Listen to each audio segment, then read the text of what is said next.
whatever yang dikerjakan. Don't think too much. Masuk cebur, ya udah berenang dengan benar, survive gitu loh. Jangan membuat dirimu tenggelam. Daripada saya lulus langsung, saya magang dulu aja. Jadi saya sempat magang setahun. Tapi ternyata program magang waktu itu nggak segampang yang saya kira. Ngurus student permitnya, ya ampun. Jadi selama 3 bulan kerjanya cuma nongkrong aja di sekolah. Datang ngapain ya, nunggu surat diterima magang, nggak beres-beres itu.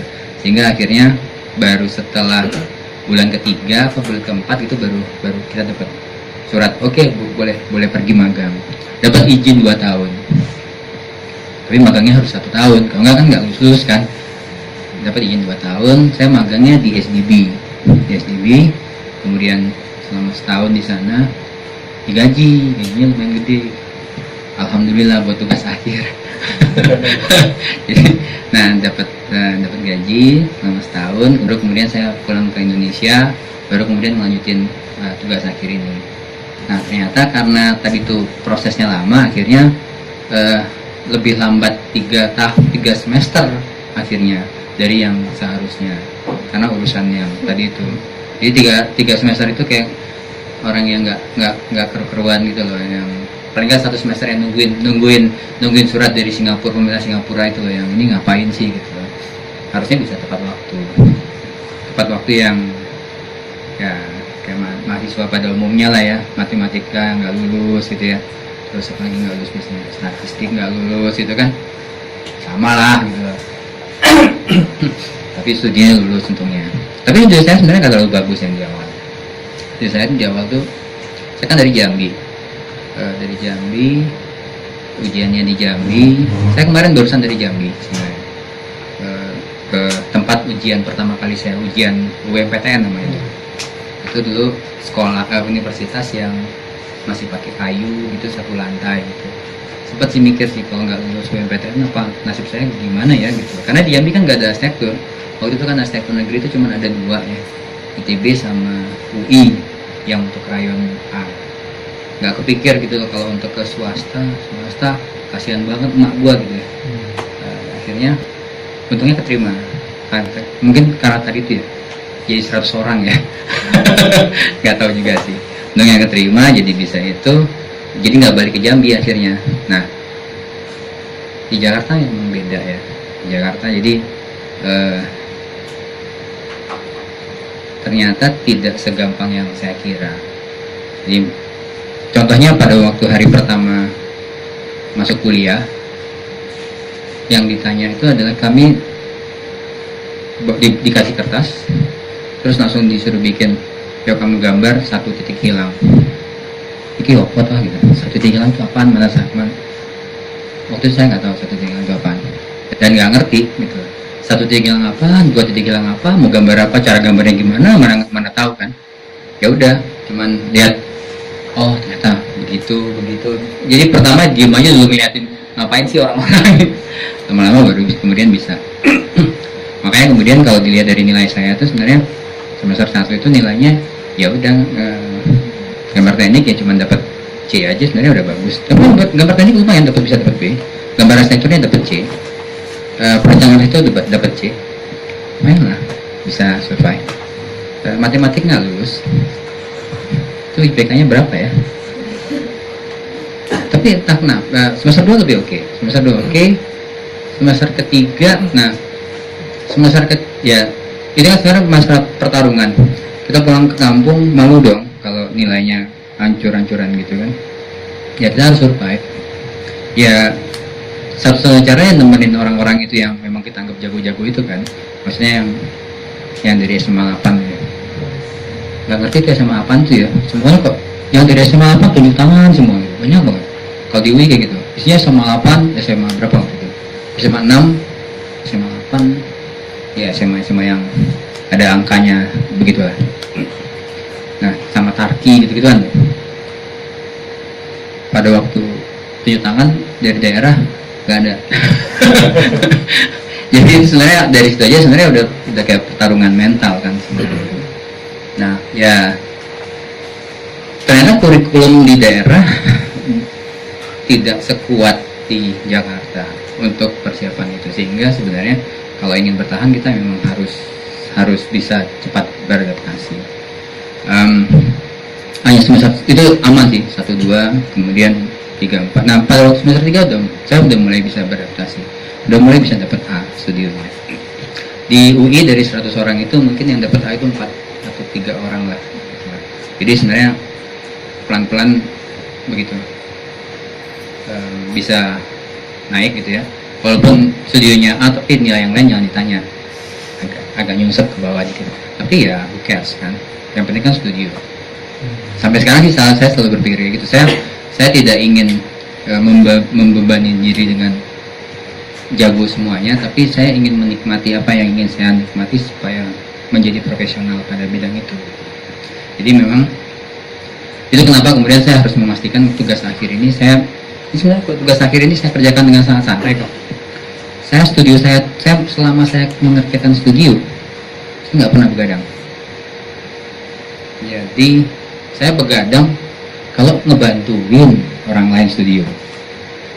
Asik ya sebenarnya. Jadi justru ini adalah, jadi di kita kemudian ada tugas akhir. Masih ada tugas akhir. Sekarang ada lagi tugas akhir di UI.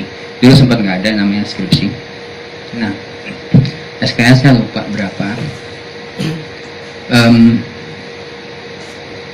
Sebenarnya tugas akhirnya cuman ya udah, tugas yang terakhir lo kerjain semaksimalnya. Kita pilih dosen, pasti dong kita pilih dosen yang kira-kira kita bisa berteman dong, bisa cincai dong gitu ya. Itu ada beberapa dosen yang memang waktu itu saya tipikal anak dari daerah yang uangnya pas-pasan, jadi saya juga pasti juga sambil proyek, jadi bekerja sama mereka Sabtu Minggu atau lagi sedang liburan biasanya sih ngerjain 1-2 proyek, lumayan 30.000 per lembar, jadi dapat uang buat bayar uang sekolah gitu. Karena saya dikasih jatah tuh cuma 100.000 per bulan dari orang tua saya pada saat mungkin kira-kira udah termasuk semuanya, udah makan pagi makan malam sama tempat tinggal, ngepas ya. Kalau untuk waktu itu mungkin biasanya kalau saya ngambil kos yang agak di Margonda sana itu kosnya sendiri udah 100.000 gitu. Jadi mesti nyari jalan kakinya mungkin agak 30 menit, 45 menit jalan kaki segala macam. Nah untungnya saya dapat tempat yang bagus. Nah sama teman dong, kalau ada teman kan kita dapat perbincangan. Kerjaan teman. Nah itu yang untungnya lebih kayak gitu bekerja itu. Nah saya pilih mereka berdua. Mereka sebenarnya agak-agak urban. Cuman saya nggak ngira kalau ternyata waktu pas ujian diuji sama Pak Gunawan, jadi pengarah sih sebenarnya sih ya. Ternyata gitu, saya pikir ini kan orangnya beda ya kelompoknya gitu, ternyata ada Pak Gunawan juga, ya udahlah gitu. Karena kebetulan dulu waktu itu di kita tuh ada penjurusan, jadi pada waktu di tahun keempat kita dikasih penjurusan mau pilih yang mana, perancangan, perkotaan, perumahan atau struktur. Nah saya pilihnya arsitektur yang perancangan. Sampai sekarang memang saya tetap di situ di perancangan. Bangling. Nah Bangling itu sebenarnya kita waktu itu pakai syarat nilai. Jadi hanya orang-orang yang segini yang boleh masuk ke Bangling, ke perancangan, yang studionya terutama. Jadi nilai yang lain nggak dilihat, yang dilihat itu nilai studio. Jadi saya kemudian memutuskan untuk di situ. Belakangan beberapa teman-teman yang milih itu menyesal karena nilai-nilai anak-anak di Bangling itu jauh lebih rendah daripada yang tempat yang lain. Gitu. Jadi kalau mau naikin IP harusnya jangan di situ. Tapi ya untungnya sih baik-baik aja sih. Jadi saya masuk ke Bangling, menyesalnya ternyata di situ kan ada Pak Gunawan. Baru ngerti gitu, kalau Pak Gunawan itu ternyata nggak ada yang kalau nggak ngebaca gitu, semuanya harus pakai baca buku yang banyak gitu kan. Jadi tahun semester ke berapa ya? Semester ke 7 semester ke 9. Semester ke 9 itu kita disuruh baca buku yang sangat banyak tentang shape and form. Setiap hari diskusi soal itu aja, tapi nggak ada hubungan sama ini. Jadi mereka punya wawasan dan bisa baca buku gitu. Jadi kan bahasa Inggris saya kan C, jadi saya setengah mati untuk ya pasti yang diomongin. Tapi ya mesti mengerti kan, mau nggak mau kita kan juga harus survive gitu ya. Untungnya sih terakhirnya sih bisa dapet A untuk yang mata kuliah itu. Nah ini tugas studio ini, tugas akhir ini kita pilih dosen, kemudian dapat nih yang saya minta 2 orang ini sebenarnya, pembimbing 1, pembimbing 2. Nanti teman saya yang lainnya kita harus switch aja kesannya gitu loh. Jadi orangnya dapat itu satu kelompok, tapi kesannya pilih dosen yang lain, tapi sebenarnya itu cuma di switch gitu. Nah, saya dapat dia orang urban dan dia agak lebih muda sehingga saya bisa ngajakin ngobrol ininya. Nah, kira-kira sebulan pertama diminta untuk menulis. Sebenarnya sih bikin tor kalau dulu bilang istilahnya itu. Ya nggak terlalu sebenarnya sih. Ya lo mau bikin apa ya udah bikin aja gitu. Jadi yang saya lakukan adalah saya selama di Singapura saya tahu di Indonesia masalahnya apa. Coba cari apa sih itu. Ya udah bikin. Coba bikin visitor center deh. Waktu itu juga visitor center apaan sih? Tapi kayaknya keren deh kalau ada visitor center. Cuma kayak gitu doang gitu loh. Ya udah kan cari buku, cari majalah, kan dulu kan nggak kayak sekarang ya, cari majalah, terus ya udah langsung aja ngumpulin 5 kasus visitor center semua, ngumpulin. Oh ini ngomongnya gini, ini ngomongnya gini, bikin programnya segala macam. Saya kan, terus udah cari tempat, dapat kan visitor center apa gitu, cari tempat, ngubah-ngubah peta aja, ya peta. Nah, yang paling enak kalau visitor center di Indonesia di mana sih, di Jakarta di mana sih? Ketemunya si bundaran Selamat Datang itu titik gitu. Ya udah pusing saya terus. Udah masukin aja deh. Visitor center di situ, di apa? Di titik yang tadi tuh, yang di patung Selamat Datang itu. Cari mati kan sebenarnya. Karena teman-teman saya semuanya pasti nyari site kosong. Jadi memang asumsi pada waktu itu kalau ngerjain project itu cari aman aja deh. Set kosong, udah pasti. Kalau nggak kosong rubuhin. Asumsikan di situ kosong, udah nggak layak lagi. Biasanya begitu. Nah saya waktu itu karena ngelihat potensi site, begitu ngeliat hotel di sini dia dikelilingin oleh radius segala macam, kemudian lihat aksis dan seterusnya, akhirnya harus berada di titik itu. Nah mau nggak mau kan berarti harus kemungkinannya kita ganti si Selamat Datangnya atau saya masuk ke dalam. Nah, itu kan PR-nya kan sebenarnya kan di situ masuk ke dalam. Ya udah kerjain aja, nggak apa-apa. Masuk aja gitu. Masuk studio, masuk camp. Camp studio itu kita dari jam 8 pagi. Saya lupa 8 pagi atau 7.30 ya. Kan sekitar sampai jam 5 setiap hari. Gambar nggak boleh dibawa pulang. Jadi gambar harus di situ selama kira-kira 3 bulan. 3 bulan. Jadi gambar ini sebenarnya gambar di tempat semuanya. Harus gambar di tempat dan nggak boleh apa-apa, semua pakai tangan semuanya. Nah, dari jam 5 gitu udah nggak boleh, tutup semua. Kunci, ya. Makanya dari 43 orang kita waktu itu sekitar 17 nggak lulus, agak kejam ya lulus. Nah, 30% nggak lulus waktu itu karena modelnya kayak gitu. Jadi lewat dari itu out langsung gitu. Jadi dari jam 8 atau jam 7.30. Nah, saya kan memang nggak mau kerja keras. Jadi saya tuh biasanya datang tepat waktu jam 8 gitu, langsung kerja. Nah begitu jam 12 saya pasti ke kantin dong. Jadi saya tuh selalu jam 12 teng ke kantin, jam 1 lewat dikit saya udah baru balik. Mainnya di kantin. Karena menurut saya kalau kerja terus-terusan di studio itu kita nggak akan ngapa-ngapain. Jadi saya pasti kalau jam istirahat saya pasti harus istirahat. Tapi begitu kerja dan kerja kan sebenarnya kan paling enak kan kita gangguin orang lain kan. Sementara kita kerja kita gangguin orang lain kan paling enak gitu. Karena itu yang membuat kita termotivasi untuk menjatuhkan mental teman kan. Karena mereka nggak tahu kita lagi mikir apa gitu kan. Ya dulu kita sebenarnya intimidasinya sangat besar kalau di dalam studio. Jadi meja gitu, kita punya kubikel gitu. Semua orang harus bekerja begitu. Kita ngeliat di kiri udah gambar apa segala macam, kita masih mikirin apa gitu kan. Kalau kerjanya lambat gitu kan makin lama makin stres kan. Makanya makin lama biasanya kemudian mereka memutuskan untuk udah deh gue nyerah aja deh gitu. Biasanya begitu, atau ya biasanya di last minute gitu. Nah biasanya kami dapat kemudahan di hari-hari terakhir. Kalau di kasus saya mungkin sekitar 1 atau 2 hari terakhir itu dibuka 24 jam. Jadi kemudian sebenarnya tanda kutip ilegal. Harusnya nggak bisa, tapi ya dicincaikan dikit. Jadi sebenarnya dosennya nggak tahu. Yang kasih tahu siapa? Rekam ya. Ya udah. Lulus ya. Nah, dulu udah lewat, dan lulus kan lulus. Sekarang masih nggak boleh. Hah? Sekarang Enggak, sekarang lebih bebas. Sekarang udah dari tadi kan saya juga ngecekin kerjaan anak-anak tugas akhir lewat line. Nah, sekarang udah nggak masalah. Sekarang originalitasnya kan udah beda ya.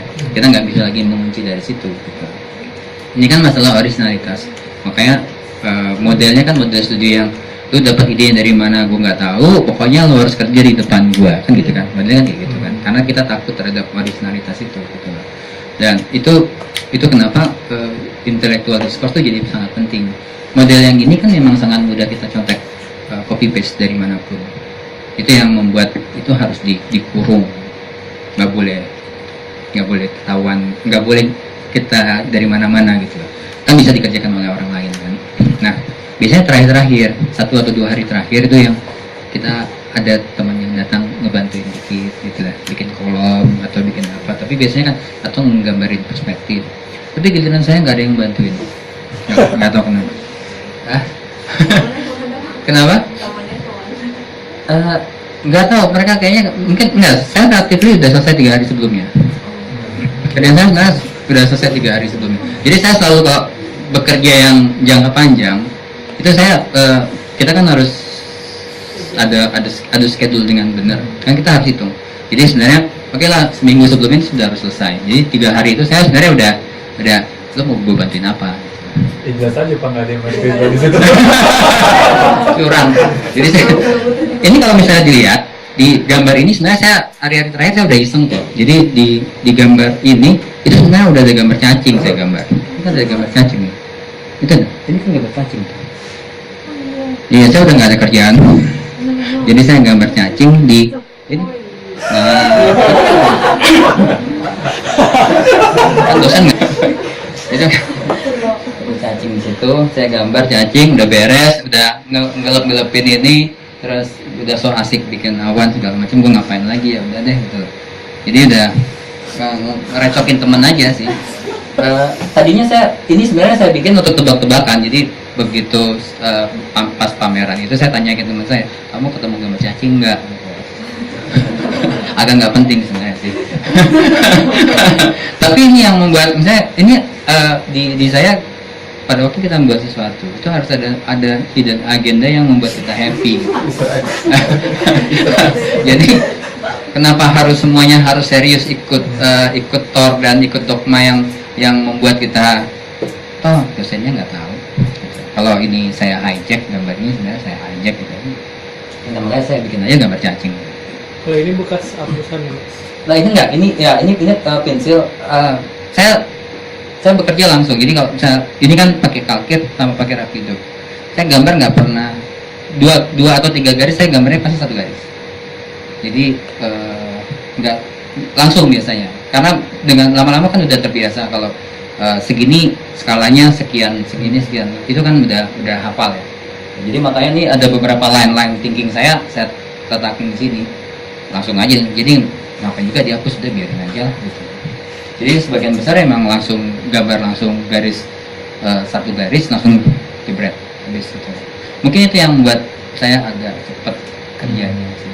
Jadi cara kerja saya sebenarnya kalau bikin gambar sesuatu saya harus tahu dulu asnya. Jadi kalau asnya saya nggak tahu pasti saya akan nggak nyaman. Itu yang butuh waktu biasanya. Asnya biasanya kemudian saya geser. Saya gambarnya nggak di asnya, karena kalau gambar di as habis waktu kan. Saya gambar di as yang bayangan saya gitu, pusing ya. jadi kalau misalnya asnya di sini, kan yang lainnya kan yang ini kan. Jadi saya tahu, saya geser aja as saya di sini gitu. Ikut geser semua. Kan ikut geser semua kan. Jadi saya gambar ya udah. Jadi saya gambar cuma pada waktu saya gambar as saya cuma butuh 1 kali lagi untuk gambar selanjutnya. Jadi bisa lebih cepat kan gambarnya. Sebenarnya sama sih untuk gambar perspektif atau segala macam, pasti ada tekniknya yang saya pelajari dulu sebelum. Termasuk juga pas ini kan harus bikin maket kami dikasih 3 hari, tapi relatively 1 hari udah selesai. Saya waktu itu minta bantuan teman-teman untuk bantuin bikin maket, tapi mereka nggak ada yang bantuin, nggak ngerti kenapa. Saya kan harus cepet gitu, karena ya lagi ngapain kerja lama gitu ya. Ya kayak gini kan udah iseng-iseng nggak jelas kan itu kan. Udah nggak ketahuan. Nah di kami gambar ini itu pasti ada tornya. Jadi denah berapa, potongan berapa, tampak berapa. Saya dimarahin sama teman saya soal itu karena udah pasti saya nggak akan lewat tor. Kok kamu nggak, project kamu ngapain underground? Kan berarti nggak akan ada gambar tampak. Jiper juga sih, tapi ya udah, who cares lah, bodo ah gitu. Lulus nggak ya udah gitu kan, masih ada 1 semester lagi. Masih ada yang lebih lama gitu. Iya. Apa tadi pembimbingnya nggak komentar? Kenapa? Pembimbingnya. Nggak ngaruh kadang-kadang. Kayak gitu kan kalau udah ujian gitu kan udah tarung bebas antara pembimbing sama itu kan. Tapi Ya. dari awal sempat Eh, ada perdebatan. enggak, kan kalau kayak gini kan kita tergantung kita aja. Makanya kita harus cari pembimbing yang kira-kira ya aman lah gitu loh buat kita. Cuman yang ditakutkan kan kemudian kalau ada pengujinya yang kemudian memang melihat itu gitu, yang ini mana nih gambar tampaknya nih, saya nggak bisa nilai gambar tampak gitu. Makanya kemudian on top dari itu saya mati-matian bikin gambar potongan gitu. Kalau dilihat di gambar selanjutnya ini kan mungkin, nah ini kan mulai ada gambar potongan. Ini dana 1 banding berapa saya lupa nih. Kayaknya 1 banding 200, 1 banding 500 sama 1 banding 200 kayaknya. Nah, ini sebenarnya pusingnya banyak kan di masalah struktur. Jadi tahun ini kan tahun 95 ya, 95. Sekarang kan baru dibikin kan MRT kan. Jadi ini saya sebenarnya mikirnya bukan mikir MRT-nya, tapi connecting antara MRT dengan atasnya gitu. Udah kejauhan ya sebenarnya. MRT baru dibikin sekarang ya. Jadi saya bikin semacam mall penghubung gitu, bangunan penghubung gitu. Di bawahnya MRT-nya, ini MRT. Nah, bangunan saya itu di sini, artinya di sini gitu. Jadi pasti banyak arus di sini di bawah ini. Saya mau pakai itu dong sebagai ide untuk jadi mall / visitor center / whatever itu gitu. Nah, makanya kemudian denanya itu yang di center itu yang di situ ada exhibition, di situ ada macam-macam lah gitu, yang visitor centernya Indonesia lah, yang kemudian jadi karena dia selamat datang di sini ada banyak kejadian Indonesia gitu. Ceritanya kan semua hotel-hotel kan adanya di situ kan gitu. Mestinya ini representasi Indonesia yang jauh lebih representasi barangkali daripada Monas dan terusnya kalau menurut saya pada waktu itu gitu. Makanya kalau dilihat di situ, di sini ada hubungan antara atas dan bawah dan terusnya gitu. Kalau dilihat kan ada apa? Di situ ada, ini kan ada skylight-nya kan, ada skylight-nya dan terusnya gitu kan. Ini kan kelihatan tuh ada skylight, kemudian patung selamat datang dan terusnya. Gambarnya kan cukup detail sih kalau dilihat dari lainnya tuh cukup. Untuk consider gambar ini sebenarnya saya menggambar proyeksi dari sebuah lingkaran. Jadi makanya kalau dilihat kayak gitu kan satu-satu kan diproyeksiin gitu kan. Untuk semuanya detail-detail ini kan juga sampai orangnya segala macam. Ini 1/200-nya ya, saya bahkan nggak tahu, nggak 1/500 dan 1/200-nya, 1/200-nya. Nah ini kan detail umumnya di atasnya di mana gitu. Nah ini entrance sebenarnya. Jadi saya mesti mencari titik-titik entrance-nya dari mana, dari semua itu. Jadi melihat kemungkinan entrance, semuanya harus kita pikirkan waktu itu. Jadi termasuk airnya gimana, listriknya gimana, strukturnya, cara masang strukturnya tanpa mengganggu lalu lintas seperti apa, terus titik-titik masuknya bagaimana, banner masuknya bagaimana, jalan masuk dari semua itu seperti apa, kemudian kalau ada orang cacat bagaimana, itu semua kita pikirkan. Itu harus ada jawabannya semua dalam lisan. Bahkan arah jalan tangganya ngadepnya harus kemana segala macam itu harus kita pikirkan karena kemungkinan pertanyaannya akan berkisar di situ. Ini kalau dilihat sini kan, ini kan posisinya. Nah ini entrance-nya, salah satu entrance.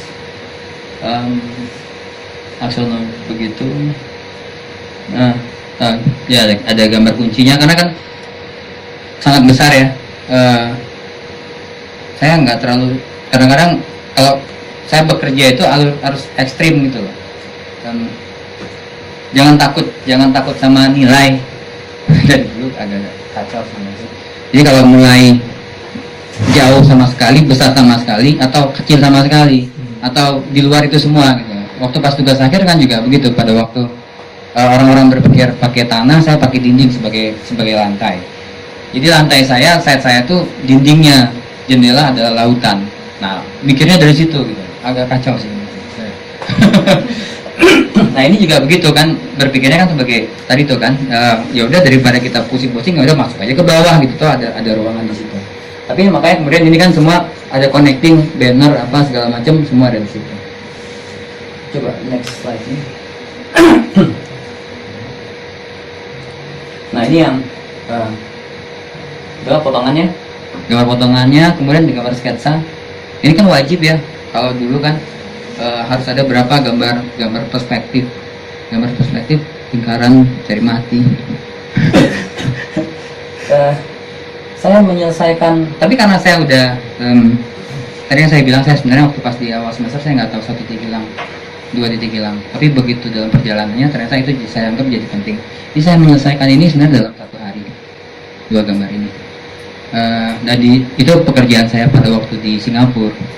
Jadi waktu pas datang Singapura, saya ditanya, kamu bisa komputer atau enggak? Saya bilang nggak bisa. Ternyata kalau bisa, waktu itu saya masuk ke drafting. Jadi masuk ke studio yang mengerjakan drafting. Tapi kalau nggak bisa, masuk ke studio yang ngerjain desain. Untung saya bilang nggak bisa. Nah, karena saya masuk ke studio yang ngerjain SDB itu yang mengerjakan seluruh apartemen di Singapura. Rusun-rusunnya itu mereka yang ngerjain. Rusun dan taman itu dikerjakan oleh SDB pada waktu itu. Jadi, nah saya masuk ke situ. Nah, pekerjaan saya pada waktu itu memang akhirnya mendeliver conceptual design. Dan kalau mendeliver conceptual design harus ada sketsa-sketsa. Jadi sketsa-sketsa ini akhirnya lama-lama jadi kebiasaan gitu. Jadi biasanya saya 3 hari ngasih 1 sketsa A3. Ini loh desainnya begini, langsung ke sketsa A3-nya. Lengkap gitu untuk apapun itu. Jadi makanya kemudian yang begini-begini ini jadi kayak lama-lama udah mulai. Tapi kalau sekarang udah kayaknya udah nggak apa, udah beda. Nah, kalau lihat ini ada sketsa ini, kemudian kan nggak terlalu susah ya. Terus next slide-nya. Nah ini kan juga sama ya gitu ya. Bisa di zoom ya. Dan prinsipnya aja kan, cari lingkarannya, kemudian itu seperti apa, kemudian di sini kan yang selamat datangnya segala macam gitu. Selebrasinya di situ. Tapi kalau dilihat sebenarnya yang rumit itu kan bahkan ini ukurannya harus sangat presisi nih, semua presisi ukurannya. Toiletnya mikirin orang datang nggak boleh kelihatan apa segala macam itu kan. Kan itu kan aturan-aturan main di toilet itu semua digambarkan itu kan. Ini kalau digedein juga masih bisa tuh. Nah untuk mana yang untuk itu segala macam itu kan satu-satu kan dipikirin ya. Nanti yang di dapur sebelah sana juga lantai yang sebelumnya deh kayaknya. Nah itu kan juga ada toilet, dapur juga ada. Nah ini kan bukan di perpustakaan sama ini. Jadi di dalam programnya itu ada program-program yang banyak. Dan itu kan harus diperhatiin satu-satu gitu. Di yang perpustakaan dan sebelumnya halaman sebelumnya. Masih segar ingatannya. Hah? Masih segar. Saya ngerjain. Tadi kata lupa. Kan 3 enggak ya. Harusnya lupa ya. Ada orang tuh ada 2 tipe daya ingatnya. Satu fotografik, satu episodik. Fotografik itu kalau dia ngeliat buku dia langsung tahu apa isi buku itu dengan cepat. Episodik itu karena dia menelusuri kejadian. Dan ini kan di saya kan mendesain itu adalah proses, karena saya banyak baca The Cartoon. Jadi itu saya ternyata berada pada episodik. Jadi penelusuran kejadian itu sama saya tuh akan selalu ingat gitu. Jadi somehow banyak hal yang ini kan bagian dari penelusuran kejadian. Jadi saya masih ingat gitu. Yang di sebelah sana di atas. Ini kan tadi tuh ya nih ya, dapur ukurannya berapa persen segala macam, masuknya lewat mana, jalur itu jalur servisnya seperti apa. Itu semua harus di satu-satu sebenarnya. Nah, ini dikerjakan semuanya. Tangga darurat setiap berapa meter segala macam, pusing lah gitu ya. Yang uji ternyata Pak Agun. Kalau saya udah ngindar Pak Agun nih. Yang uji Pak Agun, tempel gambar kemudian Pak Agun ditanya sama Pak Agun pada waktu uji. Biasanya kan Pak Agun nanya kan rada-rada susah kan. Sampai sekarang sih. Kenapa Pak Agun ya? Yang tadi tuh. Dia nanya gini, kamu tahu siapa yang ambil durian saya? Hah? Nggak ketebak ya? Jadi kos saya itu di sebelahnya rumahnya Pak Gun yang waktu itu belum dibangun. Enggak, waktu itu baru sedang dibangun. Saya heran, ini orang rumah batu, bikin rumah batu kok nggak selesai 2 tahun, ini siapa sih? Kurang kerjaan gitu. Belakangan baru tahu ini Pak Gun, pantesan. Jadi dia, nah di rumahnya itu ada durian. Nah kan anak kos dong. Begitu dengar bunyi duduk langsung loncat dong. Langsung loncat ambil kan, ada durian gitu kan, kita makan dong gitu lah. Makan. Enak loh, segar loh duriannya. Kan terus ada sebenarnya bukan cuma durian, ada durian sama ada rambutan. Rambutannya lihat keker dong gitu. Yang sebelah sini lewat pagar, berarti hak kita dong. Ya sebelah sini buat Pak Gun deh gitu kan, istilahnya lewat pagar ini hak kita dong. Dia ambil galah pas segala macam kita ambilin gitu kan. Jadi ada kita batasin begitu, aturan mainnya begitu. Jadi nunggu gedebuk sama yang lewat pagar. Jadi suatu waktu itu ada anak kos yang bukan yang selama ini tinggal sama kita, jadi baru anak kos baru, ada berapa orang itu, ada 2 orang mereka ngelihat durian itu, mereka datang manjat nurunin sebagian besar, ditaruh di bawah kolong tempat tidur mereka. Habislah durian Pak Gun kan, kita juga jadi menyesal juga kan, karena kan nggak dapet jatah gedebuknya. Kalau kan jadi seru tuh, karena kan artinya kan biasanya begadang. Kalau begadang kan sebenarnya motif begadang apalagi kan, nungguin yang gituan dong. Gedebuk gitu langsung loncat. Padahal tinggi loh, segini lah tingginya. Nah, tapi ya namanya juga durian lumayan ya. Dia diambil sama dia, masukin ke kolong. Itu kan lagi sedang dalam pembangunan, pasti dong Pak Gus sering lihat. Kalau dulu kan enggak. Jadi kita aman gitu loh. Sering lihat. Begitu enggak lama kemudian ujian ini Pak Gun. Dan dia tahu saya tinggal di situ, udah mantap. Pas bener. Jadi pertanyaannya sebenarnya itu, Pak Gun namanya cuma itu. Kamu tahu siapa yang ambil durian? Sebenarnya saya ujiannya agak nyaman. Ya pertanyaannya begitu. Habis itu pertanyaan yang relatively nggak terlalu nggak ini. Satu dosen pas, saya nggak mau nanya. Dosen penguji sama pembimbing 1 sama pembimbing 2 pasti nggak nanya dong gitu. Jadi cepet, dan saya orang terakhir. Jadi saya paling nyaman gitu loh. Habis itu saya langsung selesai ke rumah Pak Gun, ngecek rumah dia yang sedang dibangun. Ya sambil khawatir dia nanya lagi nggak ya. Saya tahu sebenarnya siapa yang ngambil. Tapi masa saya bilang pada waktu ujian. Ya udah Pak, saya beresin Pak gitu setelah selesai ujian segala macam, nanti saya ngomongin deh gitu. Habis itu memang nggak diambil lagi. Jadi ya sebenarnya sih proyeknya sendiri nggak terlalu ditanya. Dan kita lulus seperti ini, dipanggil satu-satu. Dia cuma menyebutkan 3 orang yang terbaik dan yang tidak lulus, dan saya termasuk yang terbaik 3 orang. Jadi awalnya mungkin pas-pasan, tapi terakhirnya dapat IPK yang akhirnya IPK saya bisa 4 terakhir. Tapi terakhir IP, bukan IP terakhir. Yang lainnya sih ya nasakom dikit, enggak nasakom 2 koma lah gitu. Tapi memang waktu itu di UI enggak terlalu bagus IP-nya. Kira-kira gini, 2,5 saya termasuk yang 10 besar. 2,5 itu adalah 10% terbaik. Jadi bisa kebayang ya. Jadi nasib kami itu sebenarnya kayak apa waktu itu gitu. 2,5 itu adalah 10% terbaik. 3 itu adalah IPK tertinggi. Jadi kita bergeraknya di antara itu. Jadi yang lainnya itu sebenarnya di bawah itu. Jadi kalau misalnya kita dapat nilai B, kan langsung sedih nih. Aduh kok saya dapat nilai B gitu. Ternyata pada waktu dilihat di atasnya yang A-nya nggak ada. Jadi kalau kita dapat nilai A itu berarti yang waktu itu kita udah benar-benar dapat yang bagus. Dan itu bertahan sampai cukup lama. Baru belakangan kemudian kita harus agak fair dengan mahasiswa.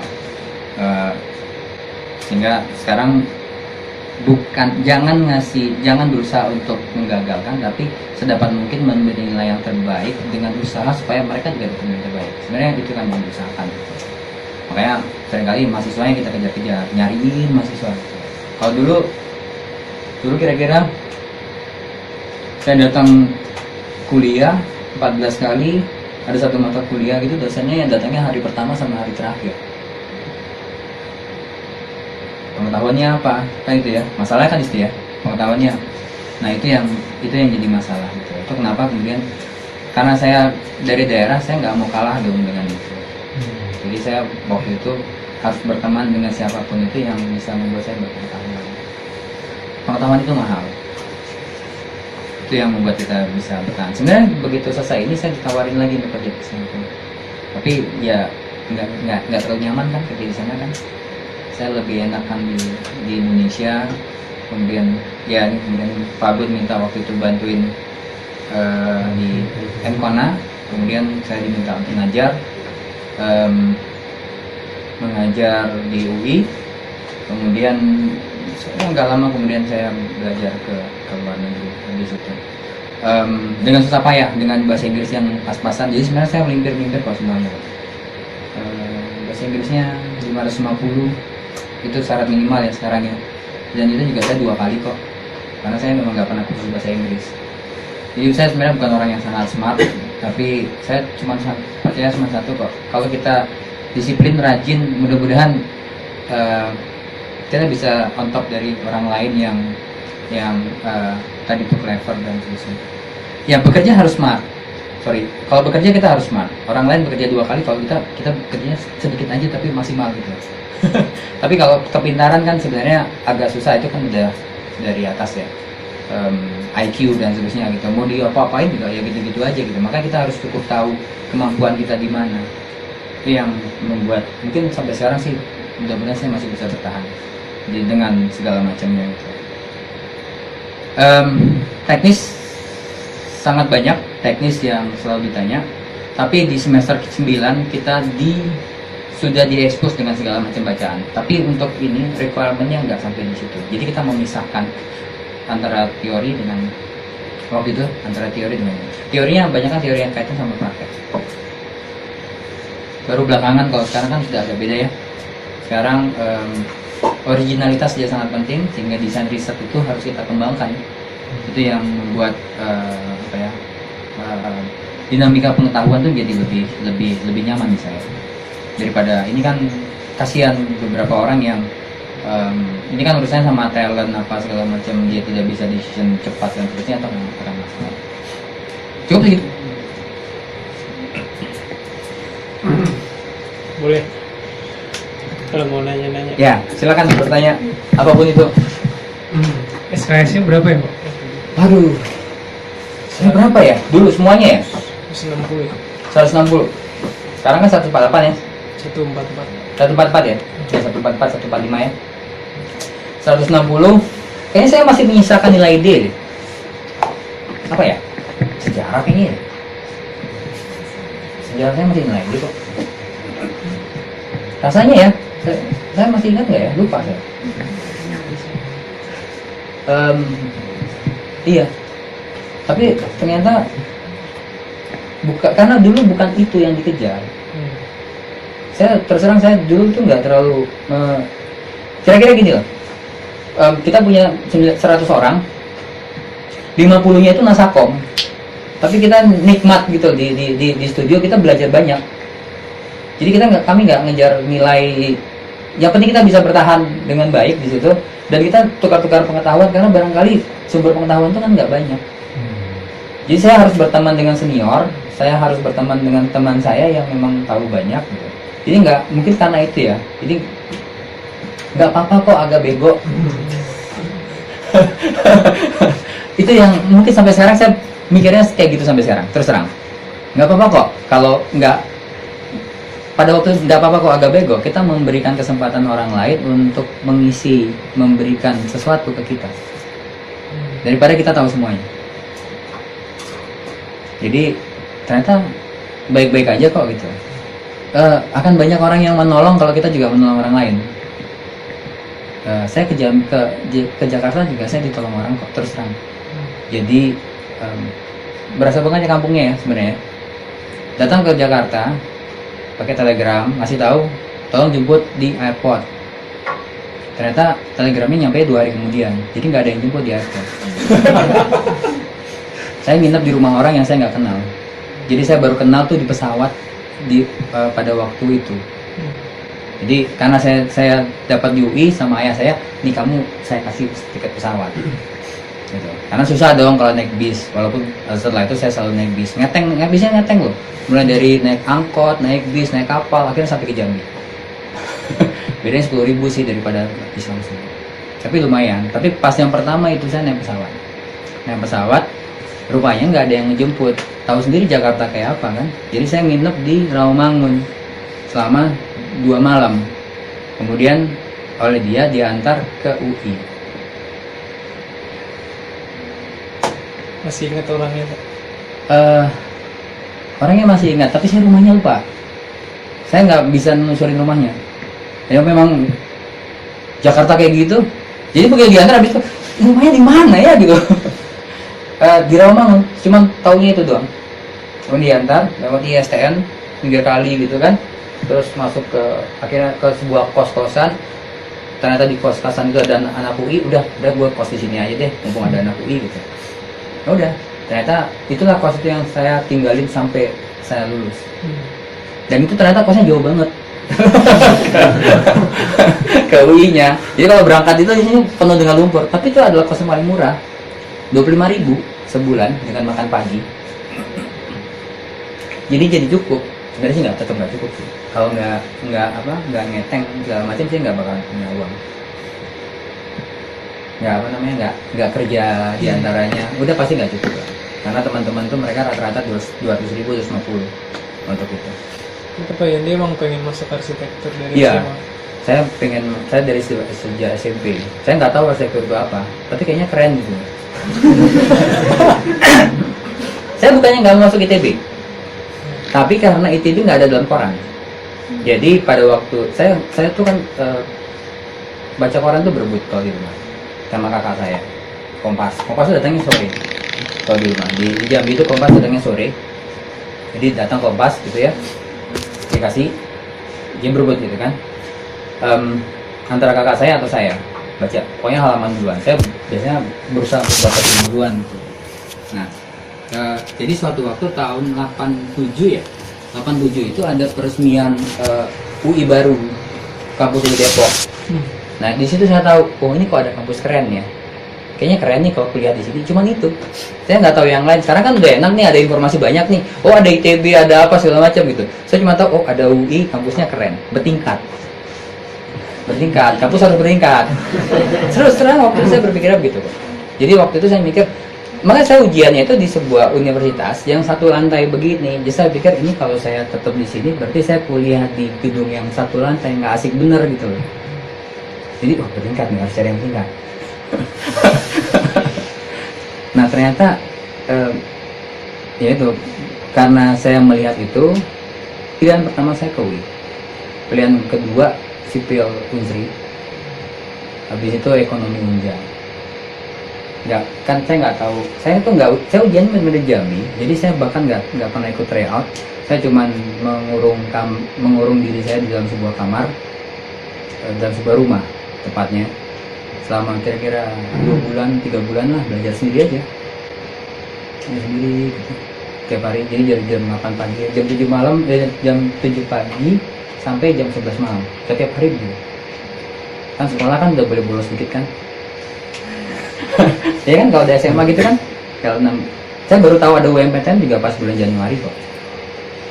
Teman, kamu ngapain? Ini lagi belajar UMPTN. Ngapain sih? Iya kan buat masuk universitas. Oh mesti belajar ya. Mana soalnya? Kerjain kok nggak bisa. Oh mulai panik. Oh berarti harus belajar.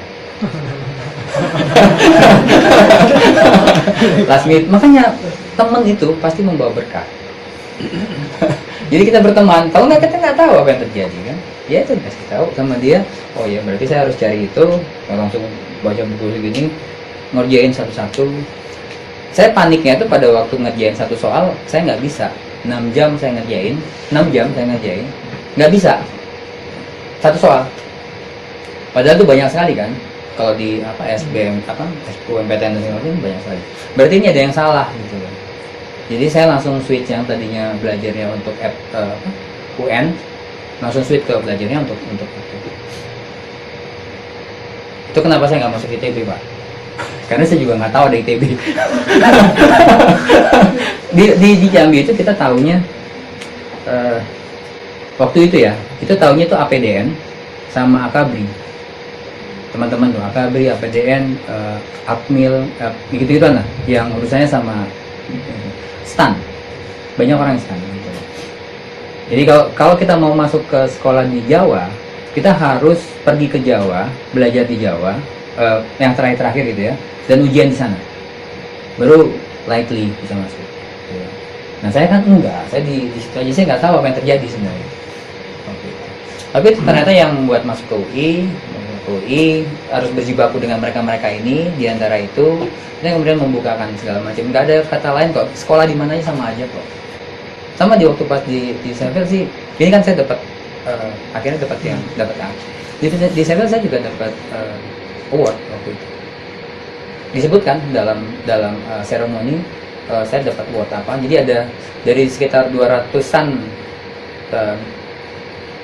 lulusan engineering waktu itu, engineering dan 200 untuk arsitektur environment dan seterusnya, engineeringnya berapa, itu kemudian mereka merilis 10 award, saya dapat 1 waktu itu. Modalnya sebenarnya sama sih, modal cuma modal ngotot doang kok. Nggak ada yang lain, modal ngotot yang orang lain mikirnya di situ, berarti saya harus mikir yang lain supaya jangan disetarakan sama mereka.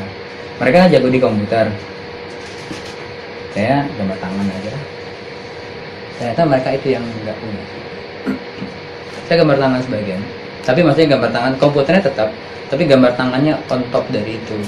Dan itu ternyata membuat ini ada craftingnya di dalam drawingnya. Memang tukar style, tapi memang harus, kalau nggak kita nggak akan dilihat kan oleh mereka. Apapun itu gitu. Ini kan karena dimintanya S1 jadi saya kasihnya S1. Waktu itu begitu. Supaya dia dari S1 udah kepikiran bakalan jadi profesor. Enggak, saya nggak pernah pengen jadi dokter bahkan. Saya waktu pas di Singapura pulang ke Indonesia mau lulus itu saya langsung pengen untuk S2. Saya pengen S2. Saya pengen S2 di luar negeri. Nggak tahu di mana, pokoknya di luar negeri. Jadi yang saya lakukan sebenarnya saya kerja. 30% dari gaji saya beli dolar waktu itu. Nggak jelas ya sebenarnya. Pokoknya entah sampai kapan saya harus sekolah ke luar negeri. Segitunya ya. Jadi tuh karena saya nggak tahu sebenarnya sekolah di Jawa itu tuh nyusahin waktu itu. Beasiswa nggak ada. Semua beasiswa itu untuk Indonesia Timur. Ya udah. Jadi saya dapat sekian, saya sisihin tuh dolar. Saya beli dolar, saya ke bank, saya beli dolar. Saya beli dolar. Supaya saya bisa sekolah. Targetnya cuma S2. Pada waktu jadi dosen, kemudian ternyata saya dapat beasiswa. Jadi yang tadi itu saya kasih untuk adik saya. Yang dolar. Udah terkumpul lumayan, $2.000. Lumayan ya waktu itu ya. Setelah sekian lama ya sisihin gitu. Banyak juga ya gitu. Ternyata gitu. Jadi sebenarnya motivasi cuman ya nggak ada, kan itu cuman mindset ya sebenarnya kan kita bisa hidup susah dikit tapi kita cita-cita kita dapat kan sebenarnya. Jadi saya ngumpulin dolar sama sekian lama, paling nggak tuh setiap sebulan tuh saya sisihin tapi sebenarnya masuk UI, cita-citanya S2 tapi beasiswanya ngasihnya S3. Saya S2 tuh 2 tahun ya, tapi beasiswanya waktu Pak Gun sebagai kepala Kajur, jadi saya dapat beasiswa yang 5 tahun. 5 tahun itu harus S2 dan S3. Nah, dapat 5 tahun kan, S2 2 tahun, S3 3 tahun. Tapi saya nggak mau S2 yang ini, saya mau S2-nya S2 profesi. S2 profesi itu 2 tahun. Tapi namanya bukan S2, di Indonesia nggak diakui. Di Arts Riba itu nggak diakui di Indonesia. Jadi kalau sekarang ini saya kemarin tuh waktu itu bawa ijazah deep art saya, padahal tuh Rempoha, hadis semua itu pakai itu kan deep ya, riba ya, sama ya sebenarnya ya. Saya bawa tuh ke Dikti, dihargainya D4. Oh. Diploma dibilangnya. Ya udahlah nggak apa-apa. Yang penting kan orang luar negeri tahu kalau saya tuh ngambil partu. Nah, sehingga saya butuh 1 tahun lagi untuk leading to master. Jadi 2 tahun deep arts, 1 tahun master, baru 3 tahun kemudian gitu. Jadi saya butuh 3 tahun, 6 tahun untuk komplit gitu. Beasiswanya 5 tahun. Ya 6 tahun selesai ternyata. 6,5 lah, 6, sekian lah gitu. Jadi masih oke gitu ternyata. Tujuannya masih bisa. Ya dari sana karena udah tadi tuh whatever yang dikerjakan kan, kalau saya kan modelnya don't think too much. Masuk cebur, ya udah berenang dengan benar, survive gitu loh, jangan membuat dirimu tenggelam kan, modelnya kan gitu ya. Jadi ya udah, kurikulum itu kan sebenarnya urusannya itu, kurikulum di UI itu ternyata membuat saya jadi begitu. Jadi nyemplung, berenanglah seprofesional mungkin, secepat mungkin, walaupun waktu belajarnya sedikit ya nggak apa-apa, yang penting kita duluan dari orang lain kalau kita ingin menang di dalam track itu. Jadi mau jadi mahasiswa, mau jadi dosen juga kan relatif saya guru besar saya mungkin paling cepat untuk dapat guru besar dari pertama kali saya diangkat sebagai dosen untuk di Indonesia ya. Tapi kalau di luar negeri sih enggak ya. Nggak ada apa-apanya mungkin ya. Tapi kalau di Indonesia saya cepat.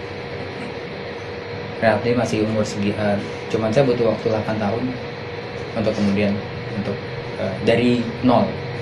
Jadi cepat, itu hitungannya cepat. Ya menjadi sangat profesional, harus profesional di situ. Jadi Ya. kayaknya dari S2-nya ke S3 langsung aja. Saya deep arts 2 tahun, kemudian saya mengerjakan masternya di waktu liburan, misalnya diri ya. Jadi harusnya orang liburan. Jadi saya deep arts itu Juni selesai, saya langsung ambil master, leading to master. Selesai di Maret. September saya harus masuk S3. Jadi saya waktu master tuh saya masternya belum selesai, tapi saya udah punya di Bas. Kalau di UK boleh kan? Nah di sini saya udah langsung registrasi S3 nya. Jadi 6 tahun itu semuanya ada di UK. Semuanya ada di UK. Dengan 2 anak. Lebih keren lagi, istri saya juga ngambil master dan doktor, sama dapat gitu. Jadi kita berdua dalam satu rumah itu sama-sama ngambil doktor, master doktor dengan 2 anak. Ini juga master dokter. Dan belum, master dokter. belum ya? Apa? Oh anak-anak belum. Berarti dia baru tidak. Tapi istri saya udah guru besar itu. Itu yang bikin semangat, Kenapa? ada challenge. Ya itu kan cuman nggak tahu. Kalian kalau misalnya saya nggak tahu, saya tuh selalu kita don't think too much, enjoy yourself aja, nyantai aja. Tapi kan kita tahu kan, ini misalnya saya kalau mau lari ke sana, saya pasti ngeliat tiang yang ini kan. Saya don't think too much tiang yang di sana, tapi saya tahu di sana pasti ada tiang. Ya udah ini aja gitu, yang tiang yang ini aja dikejar dulu. Kalau kita langsung mikirin yang jauh itu kan kita langsung lelah banget. Satu-satu lah. Gitu. Jadi pilah-pilah dikit-dikit aja. Kalau nggak akan. Ya kurikulum yang saya nikmati itu sebenarnya sih. Jadi sempat makanya enaknya sih memang kalau mahasiswa itu harus sempat begini oke. Ini kan yang punya rumah ini kurang kerjaan. Nyusahin diri gitu loh. Tapi sebenarnya ini sesuatu yang sangat positif gitu. Jadi kalian harus berterima kasih sama yang punya rumah ini, in a way gitu. Karena dia benar-benar kurang kerjaan gitu. Begini oke. Karena sebenarnya Indonesia tuh butuh ruang-ruang komunitas yang ya kalian berkumpul segala macam. Mahasiswa tuh kadang-kadang membuat kegiatan-kegiatannya too much untuk hal-hal yang lainnya. Gitu. Jadi justru dosen mungkin sebagian besar sudah tertutup. Beranggapan sudah pengetahuannya berhenti sehingga ya kalian kan masa depan kalian harus sangat liquid, harus sangat terbuka.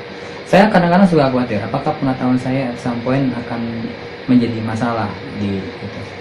Artinya seberapa saya bisa kemudian bertahan terhadap kebaruan itu kan yang kemudian kan kejar-kejaran ini. Dan pada waktu kami menyusun kurikulum, jangan berpikir untuk sekarang. Jadi kalau misalnya lulus dia langsung bisa kerja untuk sekarang, itu relatively kita akan membuat mahasiswa yang cuma bisa untuk itu. Mestinya kalau menurut hemat saya, kita harus berpikir nanti dia untuk 10 tahun ke depan dia akan bisa hidup. Barangkali yang kita bikin pada waktu dia lulus itu ketinggalan. Dan kita kan juga nggak tahu, dunia ini makin lama makin datar. Iya kan? Artinya borderless kita, negara itu kan cuman urusan orang-orang politik gitu loh. Rasanya sih diantara saya nggak pernah berpikiran ini bekerja dalam konsep negara begitu. Arsitektur itu kan harusnya borderless, ya. Kita diikat oleh konteks, diikat oleh culture dan seterusnya gitu loh. Negara itu kan orang politik ya, dia memang perlu untuk itu. Tapi paspor itu kan nyusahin, pindah-pindah tempat dan seterusnya gitu. Dan artinya apa? Pengetahuan itu terbang kan, gitu loh. Pengetahuan itu kan nggak dibatasi oleh negara, dia terbang. Gitu. Jadi dengan begitu sebenarnya masa depan itu sebenarnya jauh lebih menyenangkan sebenarnya. Daripada dulu yang saya dulu dalam ini kan ini nggak baca apa-apa juga bisa bertahan kok.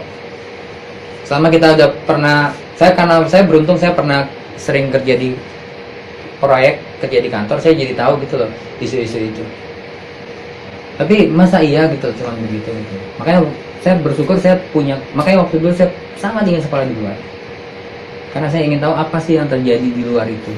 Dan dulu mungkin kita bisa aman dengan ini karena kita hanya bekerja untuk diri kita. Tapi sekarang kan kita orang lain datang segala macam, saya nggak bisa berdebat, saya nggak bisa itu, kita makin lama kan makin di bawah. Kan itu masalah yang paling besar kan sebenarnya. Makanya kurikulum itu bagaimana kita mencetak kalian semua, kalian mau pada posisi di mana? Ya, saya cukup beruntung bisa bernegosiasi dengan itu.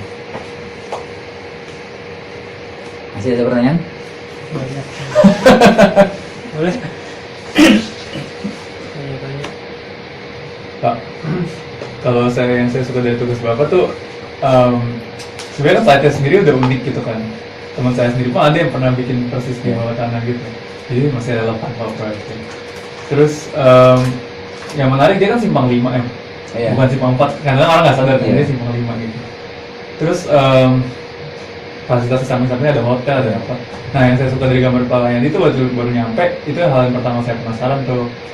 Akhirnya ternyata saya lihat kalau di Zoom itu kan tuh Mandarin Hotel, tuh Plaza Indonesia gitu kan. Nah Pak Yanti tuh emang udah mikirin sampai sana, apakah memang waktu itu terjun langsung ke satu di sana, atau ini the whole diagram itu cuma assumption konseptual gitu loh, yang bisa diterima logikanya gitu. Itu dulu deh Pak. Ya, saya nongkrong di situ beberapa hari. Mungkin nggak dilakukan oleh orang lain. Jadi saya duduk di hotel di depan Plaza Indonesia ya. Di depan Plaza Indonesia itu beberapa hari hanya untuk bisa memanuverkan. Ternyata yang saya banyak pelajari itu nggak tahu. Saya kan bukan dari kota ya. Balik lagi situ. Saya bukan dari kota. Saya nggak bisa baca peta. Tapi saya bisa baca arah mata angin. Saya bisa baca arah bayangan dan seterusnya. Jadi enggak. Artinya this is about the position of your body. Kamu berada di mana? Bagaimana kamu bertahan terhadap itu gitu. Karena peta itu kan datanya kan useless. Kita ngeliat peta itu kalau kita nggak tahu apa yang terjadi di kota itu kan sebenarnya saya bisa. Kalau di hutan tuh kan kita nggak akan kesasar. Kalau kita tahu apa yang terjadi, kita cukup sensitif dengan apa yang terjadi di situ. Jadi saya nongkrong di PI itu hanya untuk tahu semua kemungkinan, hanya untuk tahu ada apa di situ. Jadi sehingga saya setiap sudutnya, waktu itu saya mempelajari setiap sudut. Jadi setiap sudut di Hotel Indonesia itu ada apa? taksi itu adanya di mana, dia bisa muternya di mana, nanti kalau saya mau masukin entrance mobil lewat mana bisa masuk ke dalam. Itu saya mesti pelajarin satu-satu. Terus untuk entrance-nya itu harus dari mana, bagaimana mengkonekkan, levelingnya seperti apa. Itu saya mesti keliling tuh satu-satu, ngeliatin satu-satu, campur agak-agak cemas karena ada kedutaan Inggris yang gitu. Kan duduk nongkrong gitu kayak orang nggak ada kerjaan gitu. Untungnya masih mahasiswa kan, kalau mahasiswa kan paling nyaman. Duduk sendirian gitu ngeliatin, bersama beberapa lagi. Jadi memang ternyata itu perlu. Jadi ini sebenarnya bukan asumsi kebanyakan. Makanya kalau dilihatnya cukup presisi kok. Ini kan cukup presisi kan, ini kan masuknya segala macam cukup presisi kok. Tapi datanya memang bisa dapat gitu. Data dari ini kan kalau data kota kan ini gampang ya. Yang ini kan ada ya dari peta Iya. BPN ya, Iya. dari peta Bappenas dan segala macam. Bukan, ini ngambilnya di dekat Gunung Kiva ya. Di situ kita ngambil peta. Waktu itu masih ngambil peta. Jadi dapat peta ini dapat. Nah, habis itu saya nongkrongnya sebentar. Saya nongkrongnya di sini. Saya nongkrongnya di sini.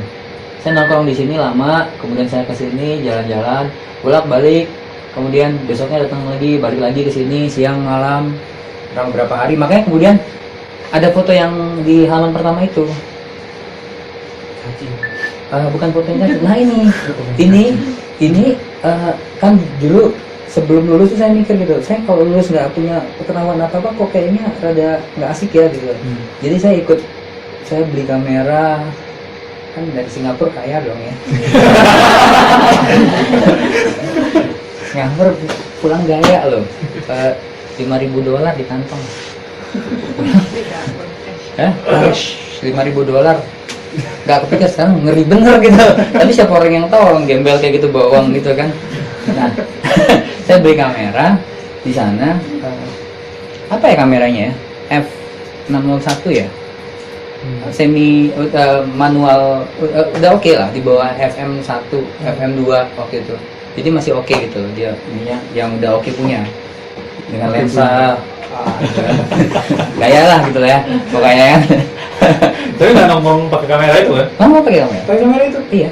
Nah dulu tuh oke kalau kita datang, kalau tergantung keadaan. Jadi kalau misalnya agak sensitif biasanya kita 2 atau 3 orang kita hunting bareng dengan itu. Biasanya oke, nggak apa-apa kan, wartawan segala macam sih oke gitu. Di sini saya bawa kamera. Ini kan foto siluet. Ini memang sengaja posisi matahari di mana ya? Terus saya harus ambil foto siluetnya. Jadi saya punya ini jadi objek tuh belajar literaturnya. Literatur yang besar itu. Sebenarnya saya ke situ hanya untuk mempelajari fotogenik dari tempatnya. Sekaligus karena saya nggak tahu apa yang terjadi di situ. Jadi nggak asumsi. Jadi yang bukan kita dapat peta kemudian kita langsung kerjain gitu. Nggak. Saya datang ke situ bukan nginep ya. Sampai malam di situ. Bentar. Metro mininya berapa ya? 664 ya? Nggak tahu gue. Naik metro mini kok. Dari Depok ke Pasar Minggu langsung ke situ. Masih ingat saya. 100 perak bayarnya. Oh iya, Hah? 100 perak mah kalau di kantong ada $5.000 nggak apa-apa kata Irma. Ya? 100 perak? Iya, 100 perak 5.000. Ya makanya naik itu kan nggak ketahuan. $5.000 itu kali berapa sekarang? 10. Ya. Kira-kira segitu lah. Itu mahal banget loh. Itu tuh kadang-kadang itu banyak ya dolar gitu ya. Akhirnya begitu saya kerja saya masukin ke bank. Tapi di antaranya itu tuh biasanya saya pasti ngantongin agak-agak $100 Singapura. Pernah suatu waktu di Sunda Kelapa saya kehabisan uang, saya langsung tukar uang di situ. Udah kayak orang nggak jelas gitu lah. Kelihatannya. Padahal awalnya carry banget gitu ya. Tapi ya emang karena butuh itu, maksudnya toh kita nggak berfoya-foya. Itu hanya untuk supaya kan dulu kan memang uang kan harus di kantong dan terusnya. Ya pasti ada lah suatu waktu namanya anak kos mesti ngangkat kasur ngeliatin uang 100 perak, 200 perak yang jatuh untuk supaya bisa ke bank gitu loh. Karena ini aduh duit habis nih nggak bisa ke bank, nggak nyariin. Pasti ada kan. Masa-masa itu pasti dong. Semuanya kan pernah kan gitu. Nggak tahu kalian pernah apa nggak? Kalau saya sih iya. Tiba-tiba literally di kantong udah nggak ada duit, udah iya pernah juga yang mesti benar-benar kasur diangkat. Tapi memang ini harus datang ke situ, kita harus lihat, makanya ini punya ini data lengkap semua. Dan saya kalau diperhatikan ini, saya harus gambar ini by hand satu-satu, dan saya harus ngikutin satu-satu supaya saya tahu apa yang terjadi. Kadang-kadang saya memaksakan diri untuk itu. Ini kalau dilihat ini kan sebenarnya ini kan saya gambar satu-satu nih di titiknya. Ini kan saya ulang kembali gambarnya satu-satu. Agak kurang kerjaan sih sebenarnya. Ya sama kegiatan ini kan. In positive way.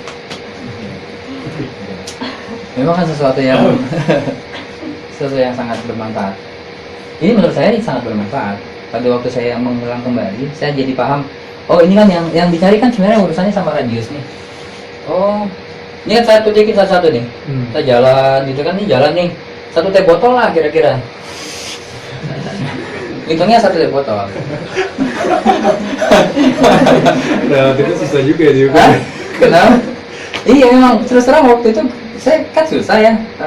Ya paling enak ini satu teh botol, yang ini satu teh botol. Hah? Ya. Waktu itu belum ada Google Maps ya? Nggak ada. Jadi saya harus ngeliatin satu-satu ini apa yang terjadi gitu kan. Kumpulin gitu satu. Kemudian saya nongkrong di sini ngeliat apa yang terjadi di situ. Kurang kerjaan sih dulu. Hah? Tadi kan ceritanya Mama bentar. Langsung aja 3 pertanyaan kalau ada yang mau. Ya. Karena waktunya juga. Udah begini habis. Banyakan ceritanya ya. Apa? Ya. Terus tadi Brian sama Ya. Ya. Saya mau nanya ceritanya tadi kan kalau emang pengen jadi arsitek terus pengen kuliah di UI gitu kan. Kalau pengen jadi dosen di UI ini ceritanya Kau pengen jadi dosen UI? Saya dulu Pak. Ya. Oke. Ya. Brian. Mudah-mudahan masih ingat ya. Dibantu. Ya ya. Pertama itu kenapa pada akhirnya Okeo ini bisa desainnya itu jatuhnya kayak gitu, kayak ada besar kecil Iya. kemudian ada lingkaran, sama lingkarannya mungkin ambil dari titik Iya. pusatnya itu, sama ada 2 Ya. Nanti saya jelasin itu. satu lagi Pak. Nah. Nah, itu simpang 5 Pak, kenapa hasilnya jadi simpang 5? Ya. Oke. Masih Bang. Boleh simpang 4? Iya. Bukan maksudnya di hasil. Begitunya 4 ya? Iya. Iya. Oh, Nanti saya jelasin. Coba lihat di jenahnya. Yang tadi itu. Nah, yang ini. Ya, oke. Terus Saya lebih ke kan Pak Yedi kan sempat nyebut teori yang tentang praktek. Sempat di UI pernah ada teori tentang praktek. Nah itu kayak apa? Teori dan praktek ya? Teori tentang praktek itu yang kayak gimana? Terus teori yang tidak tentang praktek itu yang kayak gimana? Sama S2-nya mungkin. oke. Mulai dari mana? Jadi dosen. Jadi dosen ya? Pertanyaan susah tuh. Tapi saya sebenarnya dari sejak kuliah saya sudah ngajar. Saya sudah pada waktu S1 saya diminta untuk jadi asisten dosen. Entah kenapa saya diminta gitu. Nah, kemudian pada waktu kerja, saya kemudian kerja dong. Kalau dulu kan yang penting kerja ya. Kerja itu saya tetap ngotot untuk tetap 1,5 hari saya ngajar gitu. Jadi saya bilang sama ke kantor saya, tolong kurangin gaji saya supaya saya tetap itu. Pilihan satu. Terus pilihan kedua, ini gue kerja. Jadi dia suruh milih gitu ya. Ini gue kerja 3 bulan pertama digaji sekian. Nanti kalau kerja gue bagus, nanti setelah 3 bulan gue maunya sekian. Gitu. Jadi ada 2 pilihan. Dia milih yang kedua. Makanya kemudian alhamdulillah gajinya langsung bagus. Waktu itu. Ya, konsultan arsitek. Nah, kan kerja gitu ya. Tapi memang saya kan tetap ngajar. Nah memang dulu nggak kepikiran sih. Dulu kan memang nggak ada yang mau jadi dosen. Jadi dosen itu siapa yang mau jadi dosen gitu kan? Karena bekerja di luar itu kan kayaknya jauh lebih tanda kutip mentereng daripada itu. Saya mesti ngomong berkali-kali dengan ayah saya waktu itu masih hidup. Pas terakhir saya diskusi, kemudian sebenarnya dia udah sakit waktu itu. Nah, saya udah mulai sakit, saya baru lulus, dia mulai sakit gitu ya. Lama dia di rumah sakit. Nah saya diskusi sama dia, kira-kira kalau jadi dosen itu tadinya gajinya 2 gitu, begitu jadi dosen gajinya tinggal 1 gitu. Kan saya mesti diskusi dong sama dia gitu, banyak hal segala macam gitu ya. Ternyata akhirnya go for it, jadi dosen aja. Ternyata duit nggak bisa dihitung segitu, akhirnya sama aja kok. Jadi itu mengikuti dosen saya yang waktu pas saya jadi dosen bahkan nanya sebenarnya, kamu ngapain jadi dosen, karena kamu harusnya di praktek. Artinya kan waktu itu kan saya dapat A, maksudnya kan mikirnya kan yang dapat A ini mestinya di praktek dong, paling nggak kan ngimbangin Sony ya, yang gitu ya, Sony dan teman-temannya gitu, which is ya itu kan berpikir yang lainnya gitu.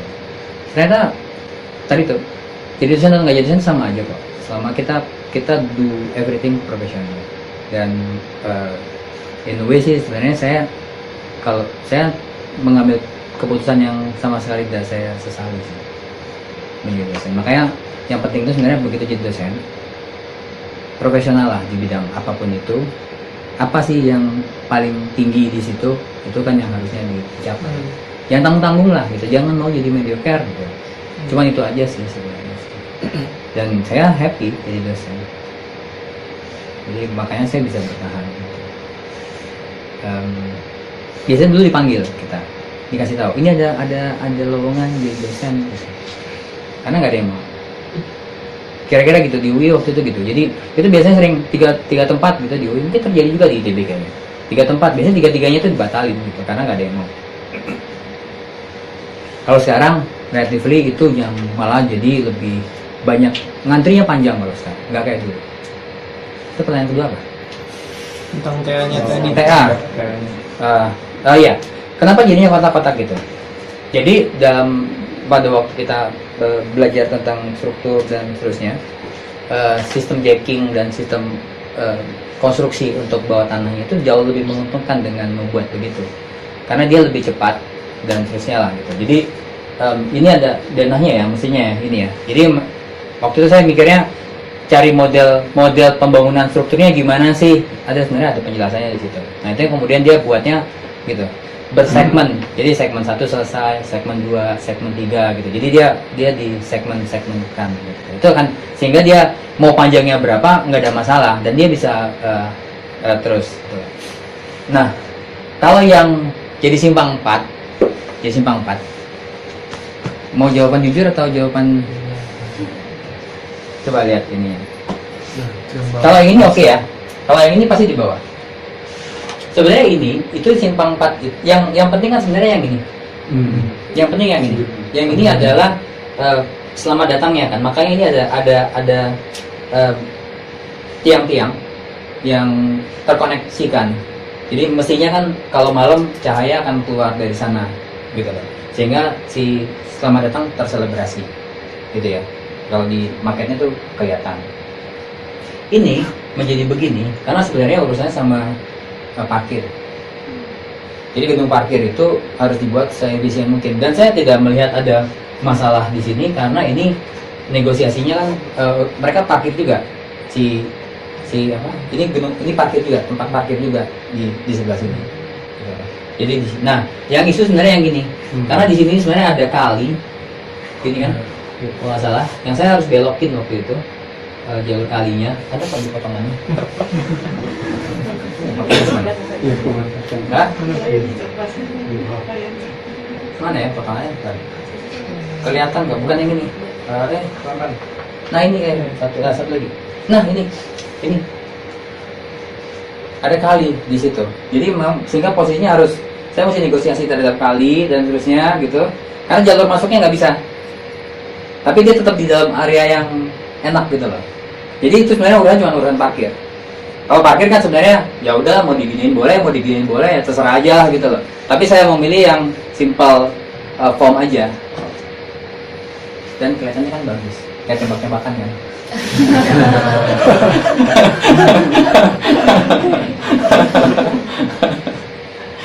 Bener kan kayak pesawat kayak tembak-tembakan Star Trek gitu kan. Jadi wah ini kayak high tech gitu. Tapi terus terang sama loh ini kadang-kadang saya mikirnya waktu itu kayak gitu, ini saya harus bikin yang ini bisa bertahan agak lama gitu. Makanya saya pakai ini kan ada aerodinamisnya kan, peluru ditembak gitu kan dia harus aerodinamis, tahu kan ya aerodinamis kalau mobil kecepatan itu segala macam. Jadi saya mencari bentuk yang memang somehow dia berevolusi. Jadi si poinnya itu berevolusi sampai jadi sini. Dulu bisa mikir gitu ya? Kagak ngerti gue. Hah? Makanya saya juga baru ngerti sekarang. Ini kan evolusi kan? Kotak gitu kan? Karena di sini kan katakan. Nah ini makanya di depan itu coba deh di halaman pertama. Di halaman pertama simpel kok ininya kok. Saya nggak pakai metafor, nggak pakai apa, nggak pakai tema dan seterusnya kok di dalam ini. Saya cuman cari apa yang bagus di situ, selebrasi yang bagus. Kemudian berpikirnya cuma hubungan antara kotak dengan kotak, kotak dengan lingkaran. Kemudian bagaimana dia berevolusi. Cuma begitu doang kok. Hah? Baru kelihatan sekarang kok. Saya baru sadar tuh yang poin itu yang dari kotak. Iya. Ada campur dikit, aja Nah. jadi lingkaran. Cuma gitu doang. Nanti kan dia pelan-pelan kemudian berevolusi gitu ya. Dia kayak teori Darwin gitu loh. Evolusi aja gitu. Kan pelan-pelan dia jadi akhirnya jadi yang ini kan. Awalnya cuma dari sana, kemudian ini pelan-pelan gitu. Sambil mikir sebenarnya. Saya mikirnya waktu itu kayak gitu. Jadi sih waktu pas nyusut DNA-nya saya mikir evolusi itu. Terakhir Itu menjawab pertanyaannya. Iya. Abah. Cuma maksudnya di balik desain yang ini ada influence dari mana ya, Pak? Maksudnya ini tahun 90 Iya. apa ya? Saya juga bingung. Sampai sekarang masih ternyata pada waktu saya melihat market saya masih bisa bertahan karena marketnya itu bisa diangkat dan somehow bikinnya transparan. Jadi yang saya padahal baru sekarang ya orang bikin market transparan ya. Jadi market saya itu transparan semua. Dalamnya itu yang kemudian ada marketnya coba bisa dilihatin nggak? Ya, nggak ada market di dalam buku itu. Di dalamnya yang kemudian kelihatan gitu. Dan si transparannya itu bisa diangkat sehingga bisa kelihatan itunya. Masih ada Pak makanya Pak? Masih ada itu. Satu fotonya masih ada tuh di Oh bawah. makanya tapi udah nggak ada. Oh makanya hilang pada waktu pameran TKI MAI. Jadi ini kan kemudian selalu dibawa-bawa kemana-mana gitu ya. Nah somehow memang dia makanya saya tuh nggak terlalu suka ikut style trend. Lakukan apapun. Ini kan yang saya lakukan, saya meminta apapun yang diminta oleh site, oleh konteks. Dia kalau harus belok ya belok, kalau harus itu gitu. Jadi saya nggak memaksakan diri untuk itu. Nah bahkan ini kan kalau dilihat tuh kelihatan nggak ya? Caranya gimana? Di foto kemudian ditampilin atau gimana? Bisa. Hah? Iya. Nah gitu pakai itu ya? Pakai apa? Skype. Nah justru Mandarin segala macam tuh yang dibikin justru cuman dindingnya doang. Kan biasanya kan kalau orang nah ini kan ini lihat nih. Ini kan cuma dinding doang nih. Sorry. Ini kan dinding doang kan? Jadi saya nggak bikin masa full. Justru yang daunnya, pohonnya juga cuma lembaran-lembaran gitu loh.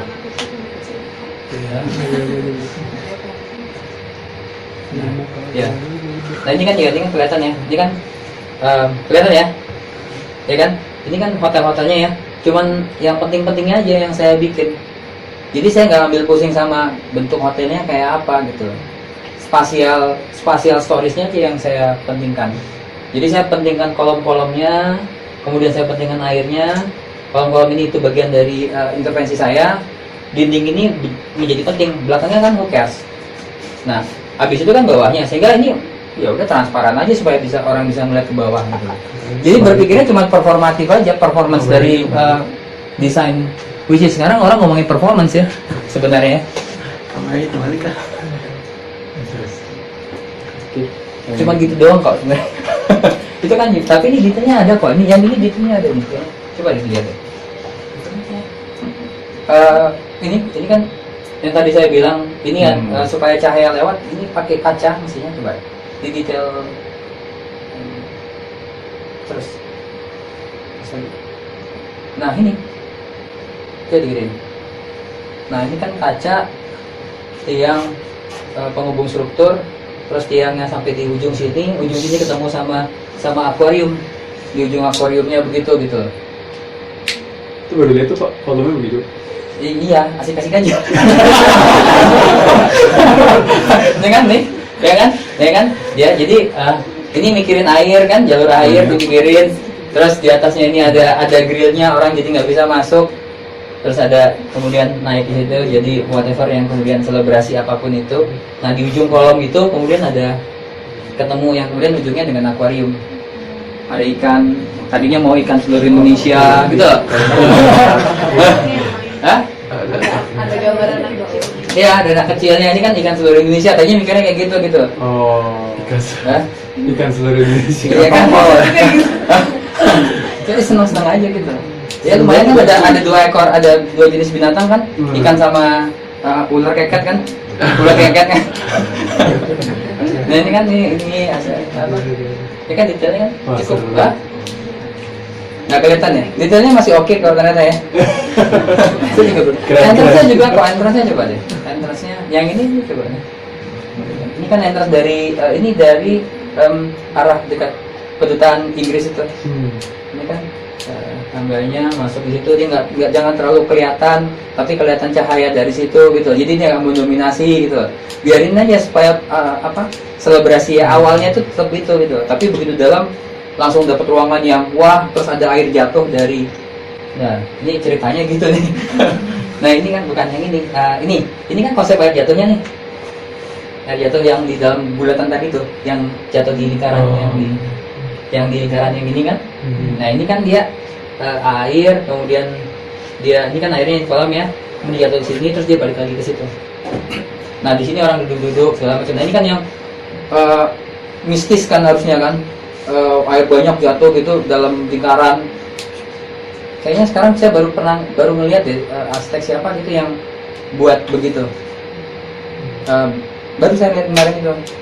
Tapi kebayang ya, jatuhnya tuh di kolomnya digedein, terus semua air gitu. Maunya begitu waktu itu. Ini kan airnya gitu. Ya prinsip, karena saya juga nggak tahu ininya. Ya makanya ini harus disemprot supaya dia airnya tuh merata di semuanya gitu kan. Makanya ini harus semprot gitu kan. Di atas kan. Kan bilangnya semprot kan. Iya, dia adanya di daerah ini kan ada posisinya pasti kok. Dia pasti ngasih tahu posisi, dia adanya di sekitar sini kayaknya. Sini, yang ini. Dia kan kasih tahu potongannya kan. Gitu. Yang atas. Ini, nah ini. Gitu. Ini kan ada 2 tangga ke sini, terus segala macam lah gitu. Kan ini pameran tetap, ya kan? Ada ruang staffnya, ada ruang simpannya, lobby, gitu. Cukup detail kok. Dia harus berhubungan atau enggak. Detailnya juga agak rumit sih.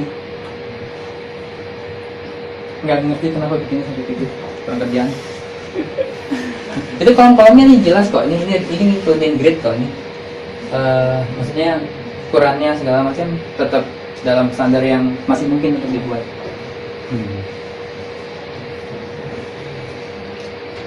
Sampai poin-poinnya kan digambarin satu-satu ya. Poinnya terus tanggalnya semua. Kurang kerjaan sih. Jadi terakhir apa? Terakhir tadi apa? Soal teori yang Oh ya teori. Nah teori itu kita waktu pas semester 9 itu tuh belajar space form ya, space cinta, bukan space si Alexander tentang buku-buku yang dari Agun tuh banyak. Waktu pas dia pulang itu dia ngasih buku yang banyak sekali. Dulu kan kita belajar sejarah doang, sejarah Indonesia, sejarah kolonial gitu ya, sejarah barat dan seterusnya dari zaman dulu sampai sekarang. Tapi kemudian ada teori yang lain yang somehow kemudian itu yang membuat kita berpikir gitu. Nah teori ini ternyata kemudian belakangan sangat dekat dengan desain. Jadi si Alexander umpamanya, dia kan menjelaskan tentang bagaimana form itu terbentuk, bagaimana wicked problem dan seterusnya, bukan si Alexander tapi yang si Alexander yang itu gitu. Nah itu yang kemudian kita diskusikan banyak gitu loh. apa sih yang penting dari sebuah arsitektur dan bagaimana arsitektur itu perform. Nah, mana yang jadi form, mana yang jadi shape. Itu kan yang kemudian kaitannya dengan teori-teori yang belakangan kemudian dekat dengan praktik desain. Sedangkan teori yang dulu itu kan kaitannya dengan kamu harus tahu ukuran, kamu harus tahu ini, kamu tahu data script dan seterusnya. Yang belakangan itu ternyata agak mengunci. Nah, dua hal ini yang kemudian itu harus somehow, itu harus komplement. Kalau enggak kita nggak akan kemana-mana. Gitu. Membaca akhirnya, jadi akhirnya membaca. Tapi memang ini dulu, mungkin karena saya antara satu hal banyak belajar di situ yang jangan pernah mengerjakan sesuatu yang kamu sudah tahu. Itu kayaknya itu yang agak penting. Karena pada waktu kamu udah tahu, kamu nggak akan mengerjakan apapun, nggak akan belajar banyak. Jadi ya waktu itu mikirnya kayak gitu. Jadi yang saya kerjakan itu ada sesuatu yang saya waktu itu nggak terlalu tahu mau kemana. Kemudian banyak hal yang kemudian akhirnya saya pelajari kembali dan membuka segala macam kemungkinan. Ya divergent thinking, jangan konvergen aja. Begitu konvergen, kalau kita udah tahu apa yang kita buat, kita nggak akan kemana-mana. Banyak kok itu ininya. Bahasanya itu banyak.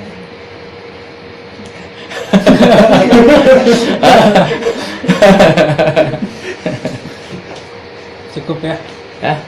Ya, cukup? Pak mau nanya dong. Ya, boleh. Kalau sekarang Bapak udah jadi profesor, Bapak menilai TA Bapak dengan nilai berapa, Pak? Ini Iya. sih nggak ada apa-apanya. Anak sekarang pintar-pintar. Anak sekarang pintar-pintar. Kalau saya ini mungkin kalau dulu oke. Karena kita bekerja dalam level itu. Tapi kalau kita masih gini, jangan pernah ngajarin anak dengan apa yang saya pelajari dulu. Ajarin mereka dengan cara berkembangnya mereka, sebagaimana mereka akan berkembang. Itu tuh akan jauh lebih baik gitu. Sehingga TA-nya pun harus berubah. Jadi kalau misalnya pakainya begini, pasti ilmunya akan berkurang.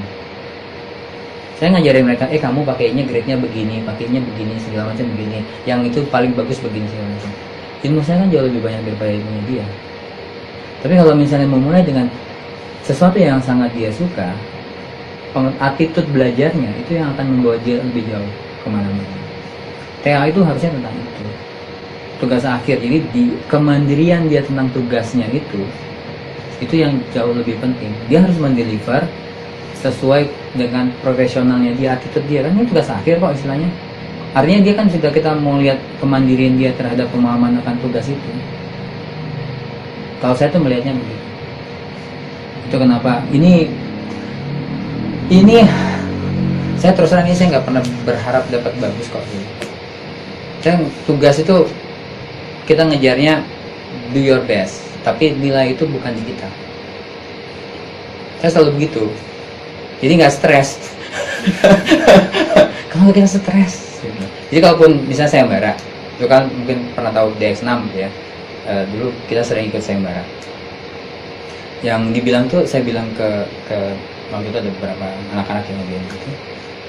Ini kita ngerjain bukan untuk menang, untuk having fun.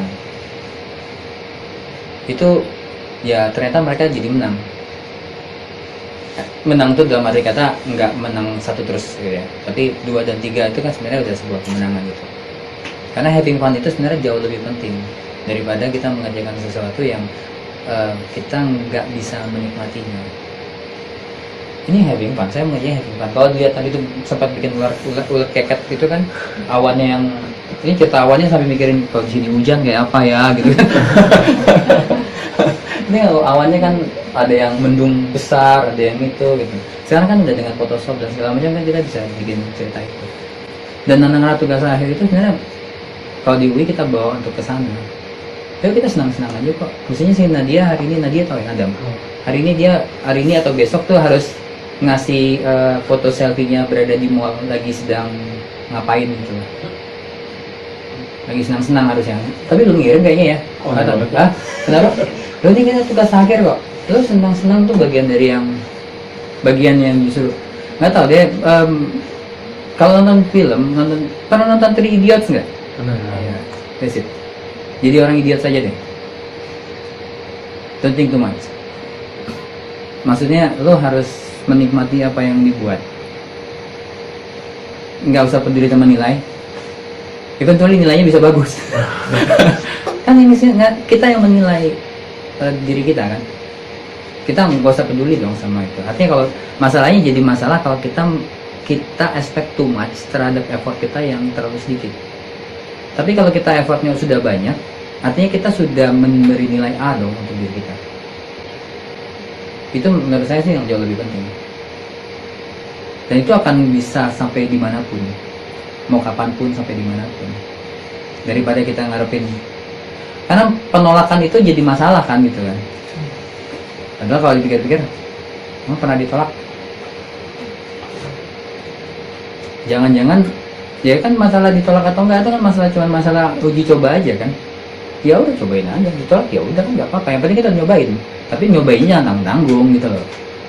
Whatever ditolak ya, maksudnya apapun itu, mau kerja, mau sekolah, mau apa gitu, atau mau papernya masuk dalam jurnal yang kelas tinggi.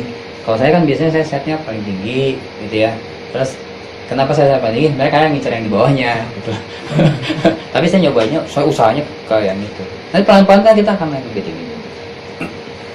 Tapi kalau dari awal saya mengatakan diri saya cuma segini, kita udah menolak diri kita kan. Jadi ini saya nggak tahu nilainya apa waktu itu, tapi somehow dia dapat A, which is ya saya juga bisa mengerti sih kenapa teman-teman saya nggak ada yang bantuin saya. Asli nih nggak ada yang bantuin, mulai dari bikin maket apa segala macam enggak.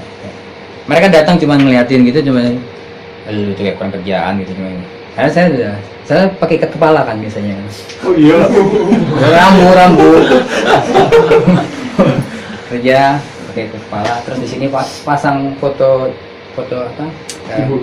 Bukan, jangan foto pacar kan nggak punya waktu itu. Jadi foto cari dari majalah gitu, yang paling cakep siapa gitu kan. Gitu kan, tempel gitu kan, terus pakai. Jadi semua dosen itu datang lihat ini cakep tapi jangan pasaran, jadi cari majalah yang agak susah dikit. Jadi mereka bingung ini foto siapa sih sebenarnya gitu. Maksudnya gak ada hubungan, cuman bikin senang-senang aja. Jadi kubikal itu kita bikin yang kayak agak-agak nggak jelas itu loh. Kan semua. Jadi saya ngambil posisi yang semua orang datang langsung melihat. Dan yang lihat pertama adalah foto cewek tadi tuh. Terus sebenarnya, hah? Salah fokus ke foto. Iya, jadi orang nggak ngeliat kerjaan gua. Makanya nggak ada yang bantuin. Nggak ada yang bantuin. Yang ada sebenarnya sih berapa kali dilempar buku dari sebelah. Kan suka ya gitu kan, tuh membuat cuma untuk provokasi doang. Itu senang-senang. Kan studio itu kan tempat kita senang-senang. Pak Budi Sugara datang tuh bukan buat kerjaan gua. Itu siapa? Gambar juga pakai ikat kepala, gitu kan. Enaknya studio kan di situ. Sekarang sih memang saya juga nggak ngarepin kita dengan suasana formal dan segala macam. Kamu bisa apa? Lebih kayak gitu. Kamu bisa baca yang paling susah nggak? Gitu. Kan this is about challenge kan. Gitu. Jadi emang nggak ada masalah sih gitu loh. Dan ini kan kayak orang anggap aja itu bagian dari sebuah pertempuran gitu loh. This is one of the little battle ya, if not a big war gitu. Ya udah bagian dari situ ya, taktikal aja dong. Untuk senang-senangnya gimana gitu kan. Jadi bisa ngapa-ngapain. Jadi yang pertama dicari pada waktu dapat kubikal, saya nyari foto dulu. Cari majalah apa ya? Waktu itu majalah Femina ya. Femina gadis. Femina gadis itu kan. Iya kan, ada gadis itu kan. Cari majalah gadis, mana sih majalah gadis? Nah ini dapat nih, taruh di situ. Padahal sebenarnya saya nggak kenal juga. Asli sebenarnya saya nggak tahu siapa. Nggak apa-apa kan, itu cuma untuk biar seru-seruan aja kan. Sampai akhir tuh masih ada kok di situ. Saya lupa deh. Masih ada sebenarnya sih. Dan semua orang datang kan, ini apaan sih lo? Ya udah, aku senang-senang kok udah. Kan juga dosen kan juga kalau ngeliat kayak gitu dia langsung jadi nggak galak kan. ada motifnya gitu. Jadi kan dia kayak gitu langsung nggak galak, dia langsung lihat itu. Habis itu ini apaan sih kan, mulai ngobrolnya kan jadi enak. Luas ya. Oke. Iya nggak, ini dapat A. Tapi sekarang mungkin enggak. Ini udah. Ini kan sangat office ya, sangat kantoran kan. Kantor-kantor juga pasti kayak gitu. Kantor yang tua ya. Kalau kantor modern sih nggak kayak gini. Tapi cukup detail ya ternyata ya. Saya juga baru nggak. Oh, kremonanya diliatin di Nisa 1 kok. Hah? Gitu. Oke, Cukup ya? cukup ya. Hah? Cerita ngalor ngidul tentang tugas akhir. Ya. UI sekarang berubah. UI berubah. Tepuk tangan dulu. Ya. Ada testimonial seperti biasa, jadi nanti Pak Yandi Iya, dapat gitu ya. testimonialnya kita upload di web. Waduh, Komentar-komentar. Gawat. Pak Yandi. Oke, biasa. Terima kasih banyak Pak Yandi. Ya, Udah sama-sama. nyebutin Komar. thank you. Terima kasih. Ini saya menderita di atas nih. Udah selesai. Udah lulus ya.